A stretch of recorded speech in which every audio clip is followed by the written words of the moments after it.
अल्पसंख्यक कोषांग नहीं खोला गया। अगर ये खोला गया होता तो इन्होंने जो कहा, कई सारी जो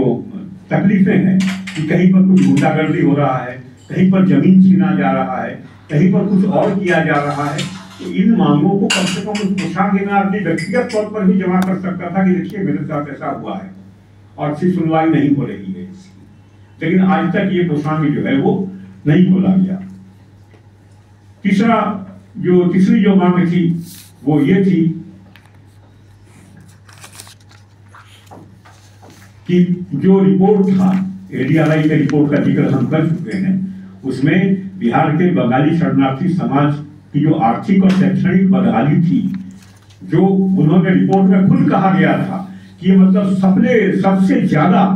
मतलब नीचे के स्तर में ये लोग जी रहे हैं, आर्थिक तौर पर भी और शैक्षणिक तौर पर भी। तो उस सुधार के लिए शरणार्थी विकास प्राधिकरण की स्थापना की जाए। ये उस समय जो उप मुख्यमंत्री थे सुशील कुमार मोदी, उन्होंने बेतिया में एक जनसभा हुआ था, उस जनसभा में उन्होंने खुद कहा, बल्कि उदाहरण देते हुए कहा, जो उदाहरण हमने भी दिया था, उन्होंने भी कहा कि थारूघाट का जो विकास है, जो थारू समाज है, उसके विकास के लिए वो मतलब एक थारू क्या बोलते हैं, विकास प्राधिकरण, हाँ, प्राधिकरण खोला गया है। और उससे साफ दिखाई पड़ रहा है कि उससे बदलाव आया है, उनका जो जीवन है उससे बदलाव आया है। तो जब 50,000 थारू हट हैं, उनके लिए एक प्राधिकरण खोला जा सकता है, तो यहाँ 3.5 लाख 4 लाख जो शरणार्थी हैं उनके लिए ये क्यों नहीं खोला जा सकता है? लेकिन आज तक ये विकास प्राधिकरण जो है खोला नहीं गया। चौथी मांग हमारी थी कि बिहार बांग्ला अकादमी,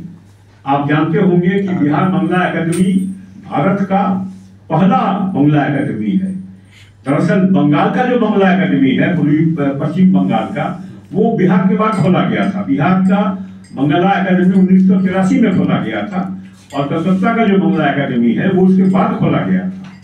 और उस बांग्ला अकादमी का ऐतिहासिक कार्य है, वो हम अभी नहीं रखेंगे, बहुत लंबा चौड़ा उसका ये है, कितने सारे प्रकाशन किए गए, जो प्रकाशन आज पूरे बंगाल में और दुनिया में जहाँ कहीं भी हायर स्टडीज में बांग्ला को लेकर, बांग्ला साहित्य को लेकर लोग पढ़ते हैं, वहाँ पर रेफरेंस बुक के रूप में आज भी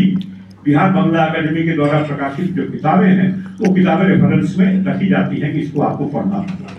ये सारे महत्वपूर्ण प्रकाशन बांग्ला अकादमी के द्वारा किया गया। यहाँ तक कि जब ऐसी स्थिति थी कि जब पाठ्य पुस्तक PDF करके अपलोड कर दिया गया था सरकार के वेबसाइट पर, लेकिन छप के नहीं आ रहा था,